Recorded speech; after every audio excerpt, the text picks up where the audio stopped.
G'day crew, it's DP here. Welcome to episode 6 of Dominium Diaries. Now I'm here in my hometown of Wallsend, and I came across this gorgeous non-air hopper wagon from the golden age of Newcastle coal mining.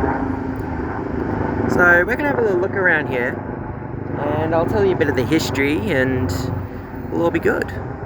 Okay, here we go. So the Newcastle Wallsend Coal Company was founded by entrepreneur Alexander Brown of the Brown brothers, John and Alexander Brown.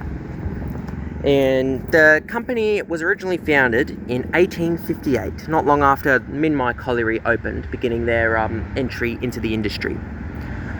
The company officially began to sink its teeth in coal mining in around 1860, and on the 3rd of January 1861, the first ever shipment of Newcastle Wallsend coal entered the port of Newcastle for export. Now this wagon is one of the very, very few survivors of a Newcastle Wallsend Colliery Company non-air hopper wagon. Now, these wagons were very cheaply built, not because they were poorly made, but just because they were so simple, really. This frame is made out of cast iron, and that stays put on the rails. But the wagon itself is made out of timber and has these little holes here on the top where a massive crane will pick it up and drop it off at into the ships at Newcastle or Hexham or whatever. Now, this wagon was built by A. Goninen, and would continue, I believe this one continued in service until the 1970s. Now, the opening of the mine at Wallsend was really what started for Wallsend as a town, because Wallsend was founded in 1874 to support the colliery. In fact, pretty much all of the citizens of Wallsend were actually coal miners and people involved in the coal mining industry. That's how big it was. So we're not just going to have a look at this wagon here, we're also going to have a look at other railway structures from Wallsend's history. This building here looks pretty unassuming, almost looks uninteresting, but this, decades ago, was once a bustling centre for railway traffic. This is the old Wallsend railway goods shed, believed to be where wagons and locomotives would be stored as they were waiting for their next duty. Now it's interesting because the only surviving photographs of locomotives on the Wallsend branch, as it was known, were really just Government Railways, New South Wales Government Railways 50 Class 280 steam locos. So it's believed that coal trains out of Wallsend were hauled by government trains with privately owned wagons. Little survives of the old Wallsend Railway, the Wallsend branch. The only real things that we know about it that are significant is that there was a boiler explosion in the 1920s, I believe, involving a slightly older locomotive.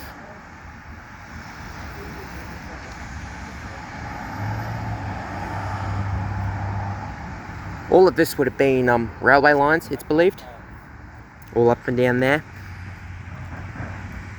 And it's been beautifully restored. It's now a part of the a Veterans Association, presumably for Vietnam and Afghanistan, Wallsend-born permanently disabled veterans, which is quite honourable.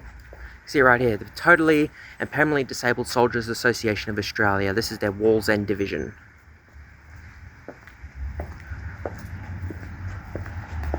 So it's clear that whoever put these items, he preserved them, really cared, you know. Over here are the railway gates. I'll walk over to them.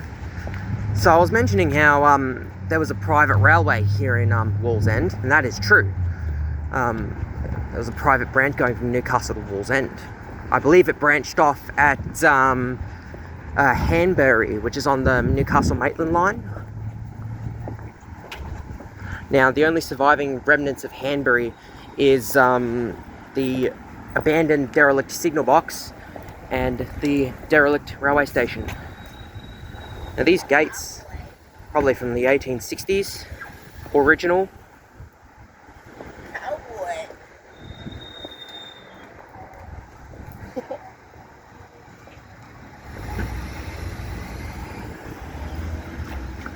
There's another one over there. So we'll quickly cross the road. Oh, we can't really cross the road because I don't want to get done for jaywalking on YouTube. But you can see over there, you can see the other railway gates over there. And you can also see where the Wallsend railway station used to be. Now it's a now it's just a spot, really. Yeah. There's a little plaque over there, but I won't go over there, unfortunately. I wish I could, but, you know, it's not very safe. But, right through here used to be a massive level crossing, and people at Adamstown hate the level crossing there, but, like, why whinge, you know? So, yeah, that was it. That'll be all for today. Oh, here's, before I leave, this will be a little, here's a little plaque on Wallsend Goodshed. You can see an illustration of one of the Newcastle Wallsend's wagons. And a crane there that's no longer there. It's built in 1868. Structure would be 80 feet long and 27 foot wide, which is pretty big. Okay, so I'll quickly walk over back to the rig, the Operina. We'll have one last look at the wagon.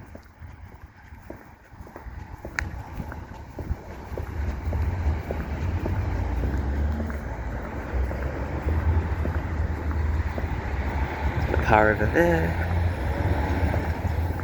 There's a plaque over here on this wagon as well.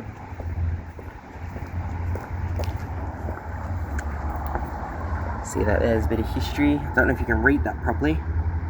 This non-air hopper wagon represents the thousands used by the Newcastle Wallsend Coal Company and other companies throughout the Lower Hunter from the 1860s to the 1970s to take coal from the mines to the wharves. Trains of these wagons were not fitted with continuous air-operated brakes, or air brakes, hence they were called non-air, so that on the steepest grades, the guard had to go along the train pinning down handbrakes, which would be right here, right there, coming up. A very time-consuming process, especially as they had to be released again at the bottom of the grade. Restored by Wallsend Employment and Training Services and work for the Dole of Commonwealth Government Initiative.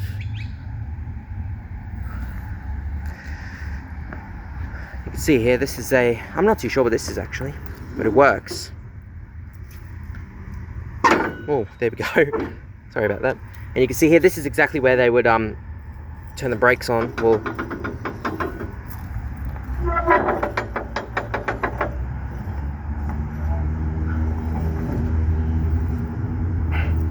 hang on. Yep, it's not budging anymore. See, there's a screw link coupling right there. It's very, very simple, this wagon, and I'm not bagging it, but like, it's very, very simple. It's great. Like, it's just the bare bones of what you really need. Everything that's not made of wood is made out of simple cast iron, you know? The only ornate detailing is actually the Goninen plates on the axle boxes. You can say that. There's the axle right there.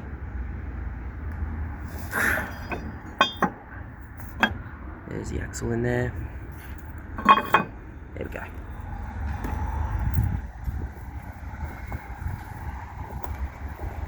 Is the screw thing on this side? Yes, it is. I thought these would be stolen by now. I hope they don't get stolen. Who would want them? Oh yeah, I know why, because they've got the little thing right there. It's cast in. Gotcha.